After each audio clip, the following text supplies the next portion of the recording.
மக்களை இந்த ஒரு பதிவில் நம்ம என்ன பார்க்க போகிறோம்னா, முதல்ல ஜோராக ஒரு கை தட்டிடுறேன். அதாவது அரசியல் களத்தில் எப்படி ஜெயிக்கலாம்னு சொல்லி எல்லா அரசியல்வாதியும் பார்ப்பாங்க. கட்சி பேதம் கடந்து சொல்கிறேன். ஆனால் எப்படி தோக்கலாம், தோக்குறத ஒரு பெருமையாக வச்சு ஒரு அரசியல் களத்தில் ஒருத்தர் பயணிக்கிறாருன்னா அது சீமான் அண்ணன் மட்டும்தான். மீண்டும் 2026 தோக்குறதுக்கே தன்னுடைய யூகங்கள் அத்தனை வகுத்துக்கிட்டு இருக்காரு. தாவேக்கா ஒரு பக்கம் தாக்குறாரு, வேறு சில விஷயங்கள் ஒரு பக்கம் நடந்துக்கிட்டு இருக்கு. தானாவது ஜெயிக்கணும் அப்படிங்கிற என்ன மாதிரி இருக்கும்ல, தன் கட்சிக்காரன் தோத்து போயிட்டானா பரவாயில்ல, தலைவராக இருக்கக்கூடிய நானாவது ஜெயிக்கணும் அப்படிங்கிற ஒரு எண்ணம் இருக்கும்ல, அது கூட அந்த மனுஷனுக்கு கிடையாது போல. இவர் காரைக்குள்ள நிற்க போறார் அப்படிங்கிற செய்தி ஒரு வார காலமாக பரவிக்கிட்டு இருக்கு. அப்படி காரைக்குள்ள இவர் நிற்க போறாருன்னா அங்கே பிரபுன்னு ஒருத்தர் இருக்கார். மற்ற ஏரியாவில் கூட தாவேக்கால நான் வேற யாரையாவது குறிப்பிட்டு பேச மாட்டேன். காரைக்குள்ள போய் நிற்கலாம் அப்படிங்கிற ஐடியா எப்படி உங்களுக்கு முதல்ல வந்துச்சு அப்படிங்கிறத நான் இங்கே கேட்குறேன். சரிப்பா, நீ மட்டும்தான் சொல்கிற சீமான் அண்ணன் காரைக்குள்ள நிற்க போறாரு, என்ன ஆதாரம் இருக்குது, என்ன தரவு இருக்குது, வாங்க முதல்ல பார்த்துடலாம். ஏன் பிரபு அவர்களை மையப்படுத்தி இந்த வீடியோவில் சில விஷயங்களை பேசுகிறேன்னா, அவர் எவ்வளோ வேலை பார்க்குறாரு அப்படிங்கிறது நான் சொல்லி உங்களுக்கு தெரிய வேண்டியதில்லை. வேறு சில நாத்தாக்கா நண்பர்களுக்கு அந்த விஷயத்தை நான் ஆவணப்படுத்தணும்னு நினைக்கிறேன். நான் இந்த வீடியோவில் சொல்ல வர ஒரே விஷயம் என்ன தெரியுமா, வழக்கமாக நிறையா பெல்ட்டி அடிச்சிருக்கீங்க, அதே மாதிரி இந்த காரைக்குடி தொகுதியில் தான் நிற்க போகிறேன் அப்படிங்கிற இந்த முடிவுலையும் பெல்ட்டி அடிச்சிருங்க, இல்லைனா கேவலமாக தோற்று போயிடுவீங்க அப்படிங்கிறதா யதார்த்தமான உண்மை. ஒன் பை ஒன்னாக தெளிவாளமாக சில தரவுகளோட சில ஆணித்தனமான வாதங்களோட பேச ஆரம்பிக்கலாம். உற்சாக வணக்கங்கள், வாங்க பதிவுக்குள்ளே போகலாம். இப்போ முதல் விஷயம் மக்களே, சீமான் அண்ணன் காரைக்குடி இந்த ஏரியாவை முதல்ல முடிச்சிடுறேன். அதுக்கப்புறம் பிரபு அவர்கள் விஷயத்துக்கு வந்துடுறேன். அதுக்கப்புறம் திமுக அதிமுக அப்படிங்கிற விஷயத்தை பேசிடலாம். அதுக்கப்புறம் இந்த வீடியோவை என் பண்ணிடலாம். இதுதான் இந்த வீடியோட ஐடியா. முதல்ல சீமான் அண்ணன் ஏன் காரைக்குடி அப்படிங்கிற விஷயத்தை சூஸ் பண்ணுறாருன்னா, சீமான் அண்ணன் கொஞ்சம் வித்தியாசமாக யூகம் வைப்பாருங்கிறது உங்கள் அத்தனை பேருக்குமே தெரியும். கிட்டத்தட்ட 150 தொகுதியில் தமிழ்நாட்டில் யார் யார் நிற்க போகிறா, என்ன ஏது அப்படிங்கிற டீட்டெயிலை வெளியிட்டதாக ஒரு செய்தி பரவிக்கிட்டு இருக்கு. 150 தொகுதியில் எலெக்ஷனுக்கு இவ்வளோ நாள் முன்னாடியே கேண்டிடேட்டை போட்டு அனௌன்ஸ் பண்ண எனக்கு தெரிஞ்சு உலகத்திலே எலெக்ஷனுக்கு 6 மாதம் முன்னாடி இவங்க தான் வேட்பாளர்னு சொல்லக்கூடிய ஒரு தலைவராக எனக்கு தெரிஞ்சு இவர் மட்டும்தான் இருப்பார். இது பின்னாடி என்ன கேவலமான யூகம் இருக்குன்னு எனக்கு தெரியல.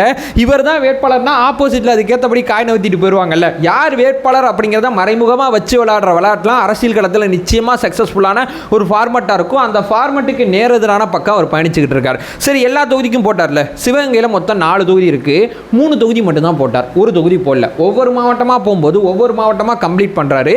சிவகங்கையில் இருக்கக்கூடிய காரைக்குடியை மட்டும் கம்ப்ளீட் பண்ணாமல் இருக்கார். ஏன் தெரிய பார்த்தா காரைக்குள்ளே இவர் நிற்கிறதுக்கு வாய்ப்பு இருக்கு, அதனால தான் சொல்லாமல் இருக்காரு. பிப்ரவரி மாதத்தில் இவர் சொல்லுவார் அப்படிங்கிற ஒரு தகவலை பரப்புறாங்க. ஏன் காரைக்குடி அப்படின்னு நான் சொல்கிறேன்னா, இவர் போன வருஷம் செய்தியாளர் சந்திப்பில் நல்ல ஒரு செய்தியாளர் ஒருத்தர் கேட்டார். அந்த செய்தியாளர் சந்திப்பை நான் பார்த்தேன். இந்த மண்ணுக்கானவே தமிழ்நாட்டை ஆளணும்னு சொல்கிறீங்க, பிற மொழிக்காரங்க தமிழ்நாட்டுக்கு வந்தாங்கன்னா தமிழ்நாட்டோட நிலம் அதெல்லாம் புரியாது, இந்த மண்ணுக்கானவன் தான் ஆளணும்னு சொல்கிறீங்க. நீங்கள் எந்த ஊருக்காரரு, நீங்கள் வந்து சிவகங்கை ராமநாதபுரம் அந்த பக்கத்தில் வருவீங்க, நீங்கள் ஏன் வந்து தேவையில்லாமல் கடலூரில் வந்து நிற்கிறீங்க, நீங்கள் வந்து இன்னொன்று ஏதோ ஒரு ஊரில் நின்னாரு திருவெற்றியூரில் போய் நிற்கிறீங்க, ஏன் உங்கள் மண்ணில் போய் நிற்க மாட்டீங்களா, உங்கள் மாவட்டத்தோட பிரச்சனை உங்களுக்கு தெரியாதா, உங்கள் தொகுதியோட பிரச்சனை உங்களுக்கு தெரியாதா, நீங்கள் மட்டும் ஏன் மண்ணை மாற்றி நிற்கிறீங்க அப்படிங்கிற ஒரு கொஸ்டினை கேட்டார். அன்னைக்கு தான் சீமான் அண்ணன் பயங்கரமாக யோசிச்சிருப்பார் போல. நல்லா கேட்டாங்க, செய்தியாளர் சந்திப்பில் அப்படியே ஏதோ பதில் சொல்லிட்டு வந்துட்டார். எனக்கு தெரிஞ்சு வீட்டில் மிக தீவிரமாக பேசியிருப்பார் போல, யோசிச்சிருப்பார் போல. அடுத்து வந்து போன வருஷமே என்ன சொன்னார்னா, நான் இந்த வாட்டி என்னோட மண்ணில் நிற்கிற மாதிரி இருக்கேன் அப்படிங்கிற விஷயத்தை சூச்சகமாக சொன்னார். அந்த வகையில் சீமான் அண்ணனோட ஏரியா, அவர் பிறந்த ஏரியா வந்து அரணையூர் அப்படிங்கிற பகுதியில் தான் பிறந்தாரு. இந்த அரணையூர் அப்படிங்கிறது பார்த்தீங்கன்னா ஒரு தனி தொகுதிக்குள்ளே போயிருது, ஒரு ரிசர்வ் தொகுதிக்குள்ளே போயிருது. அங்கே போய் இவர் நிற்க முடியாது, ஒடுக்கப்பட்ட மக்களுக்கான தொகுதியாக அந்த தொகுதி மாறிடுது. இவர் போய் அங்கே நிற்க முடியாது, கேஸ்ட் வைஸ் பார்த்தீங்கன்னா. அப்போ இவர் என்ன பண்ணுறாருன்னா, அதுக்கு பக்கத்தில் இருக்கக்கூடிய காரைக்குடியை ஒட்டி நிற்கலாம் அப்படிங்கிற ஏரியாவில் இருக்கார். ஏன்னா மற்ற தொகுதியில் இவரால் நிற்க முடியாது, தன்னோட மண்ணுக்கு பக்கத்தில் இருக்கக்கூடிய அந்த பகுதியில் தான் வாழ்ந்திருக்காரு, அந்த பகுதியில் தான் பிறந்திருக்காரு. ஸோ அந்த ஏரியாவில் நிற்கலாம் அப்படின்னு சொல்லி தான் காரைக்குடியை சூஸ் பண்ணியிருக்கார் அப்படிங்கிறது நம்ம முன்னாடி இருக்கக்கூடிய தகவலாக இருக்குது. இன்னொன்று, இந்த காரைக்குடியை அவர் சூஸ் பண்ணும்போது 2021 தேர்தலில் இங்கே இவர் 11% வாக்குகளை வாங்கினார். அதாவது இவரோட வேட்பாளர் ஒருத்தர் நிப்பாட்டினார், அவரோட பேர் கூட எழுதி வச்சிருந்தேன், துரைமாணிக்கம் அப்படிங்கிறது அவரோட பேர். அவர் வந்து 11.24% வாக்குகளை வாங்கினார். 23,872 வாக்குகளை அங்கே வாங்கினார் 2021 தேர்தலில். ஒரு மாதிரி அங்கே 2021 நல்ல வாக்குகள் தான் வாங்கியிருக்காங்க அப்படிங்கிறது சீமான் அண்ணன் நம்புறாரு. ஸோ துரைமாணிக்கத்தால் இவ்வளோ வாக்குகளை வாங்க முடியும் போது அண்ணன் சீமான் என்னன்னா எவ்வளோ பெரிய வெற்றி கிடைக்கும் அப்படின்னு சொல்லி இந்த பகுதியில் தன்னுடைய கனவு கோட்டையை கட்டிக்கிட்டு இருக்கார் அப்படிங்கிற ஒரு தகவல் வருது. அதனால தான் சீமான் அண்ணன் காரைக்குள்ள வேட்பாளரை அறிவிக்காமல் கடந்து போயிருக்கார் அப்படிங்கிறது தகவல் ஆணித்தனமாக சொல்கிறாங்க. இது ஒன்று. இப்போ ரெண்டாவது, இந்த மாதிரி ஒரு முடிவெடுத்தினா வச்சுங்க வேணேன், 2021 தேர்தலில் அன்றைக்கி தாவேக்கா அப்படிங்கிற ஒரு கட்சி கிடையாது. அன்றைக்கி பார்த்தீங்கன்னா இவ்வளவு தீவிரமாக வேலை செய்கிறதுக்கு இளைஞர் பட்டாளம் உங்கள் பின்னாடி இருந்துச்சு. இன்றைக்கி உங்கள் பின்னாடி இருக்கக்கூடிய செயல்பாடு உங்கள் நம்பகத்தன்மை இழந்து நிறைய பேர் கிளம்பி போயிட்டாங்க. நடுவில் கூட செங்கோட்டையன் அவர்கள் தலைமையில் உங்கள் மாவட்ட செயலாளர் தலைமையில் ஒரு டீமாகவே போய் ஜாயின் பண்ணாங்க. ஸோ உங்கள் மேலே மக்களும் நம்பிக்கை இழந்துட்டாங்க, உங்கள் பின்னாடி வந்த தம்பிகளும் நம்பிக்கை இழந்துட்டாங்க. 2021 தேர்தல் மாதிரி 2026 தேர்தல் இருக்காது. ஏன்னா 2021 தேர்தல் மும்முனை தேர்தல், 2026 தேர்தல் 4 முனை தேர்தல். இதில் அங்கே பிரபுன்னு ஒருத்தர் இருக்கார். தாவேக்கால மற்ற மாவட்ட செயலாளர் கூட நான் ஒரு மாதிரி சரி இந்த மாவட்டத்தில் வேலை நல்லா இருக்குது, அந்த மாவட்டத்தில் வேலை கம்மியாக இருக்குது அப்படின்னு நம்ம பிரித்து பார்த்தா அங்கே பிரபுன்னு ஒருத்தர் இருந்து நீங்கள் அவர் டெய்லி என்ன வேலை வைக்கிறாருங்கிறத நான் இங்கே உட்காந்து பார்த்துக்கிட்டு இருக்கேன். எல்லாத்தையும் உட்காந்து ஆவணப்படுத்துறாரு. ஆக்சுவலாக அவர் 3 ஃபார்மேட்டில் செயல்படுறார் சீமான் அண்ணன். அவருக்கு எதிராக நீங்கள் நிற்கிற மாதிரி எதுவும் ஐடியாவில் இருந்தீங்கன்னா நான் உங்களுக்கு தெளிவாக சொல்லிடுறேன். அந்த மண்ணில் மட்டும்தான் அவர் அரசியல் ரொம்ப தீவிரமாக முன்னெடுக்கிறார். தலைமையிலேருந்து எதுவும் சொன்னாங்கன்னா அதை முதல்ல செஞ்சிடறாரு. தன்னுடைய ஆர்வம் காரணமாக 3 பேட்டர்னில் ஒர்க் பண்ணுறார். முதல்ல அந்த பகுதி மக்கள் ஏதாவது ஒரு பிரச்சனையை அவர்கிட்ட சொன்னாங்கன்னா அந்த பிரச்சனையை அவரால் சார்ட் அவுட் பண்ண முடிஞ்சால் அவரே சார்ட் அவுட் பண்ணி கொடுத்துட்றாரு. ரெண்டாவது, அந்த பிரச்சனையை அவரால் சார்ட் அவுட் பண்ண முடியலன்னா மாநகராட்சி இல்லை எந்த துறையில் போய் புகார் கொடுத்தா அரசு தரப்புலேருந்து அந்த பிரச்சனையை சார்ட் அவுட் ஆகுமோ அந்த துறையை நோக்கி அந்த மக்களோட போய் பயணித்து அந்த இடத்துல போயிட்டு புகார் கொடுக்குறாரு. இது ரெண்டா. மூணாவது மிக முக்கியமான விஷயம் என்ன பண்ணுறாருன்னா, அப்படியே அங்கே எதுவும் வேலை நடக்கலன்னா ஆர்ப்பாட்டம் போராட்டம் இறங்கிடுறாரு. 3 பேட்டர்னில் அந்த காரைக்குடி தொகுதியில் சுற்றி சுற்றி சுற்றி சுற்றி வேலை பார்த்துட்டு இருக்கார். யாரு? டாக்டர் பிரபு அவர்கள் தினந்தோறும் வேலை பார்க்குறாரு. தினந்தோறும் ஆவணப்படுத்தப்பட்ட வீடியோக்கள் தொடர்ச்சியாக வந்துகிட்டு இருக்கு. மக்களோட மக்களாக இணைஞ்சு பயணிச்சுக்கிட்டு இருக்காரு. அந்த தொகுதியை போய் நீங்கள் சூஸ் பண்ணுறது எந்த விதத்தில் உங்களுடைய அரசியல் யூகம் அப்படிங்கிறது எனக்கு தெரியல. பெரிய மூளை வச்சிருக்கேன், பயங்கரமாக மூளை வச்சிருக்கேன் அப்படிலாம் நிறையா சொல்கிறீங்க. அந்த தொகுதியில் இதற்கு முன்னாடி காங்கிரஸ் பாஜக நேரடியாக போட்டி போட்டுட்டு இருந்தாங்க. இந்த வாட்டி என்ன பண்ண போகிறாங்கன்னா, தேசிய கட்சிகளுக்கு நம்ம இடம் கொடுக்க வேணாம், நம்ம நேரடியாக இறங்குவோம் அப்படின்னு சொல்லி திமுகவும் அதிமுகவும் அந்த தொகுதியில் இறங்க போகிறதா ஒரு செய்தி வந்துகிட்டு இருக்கு.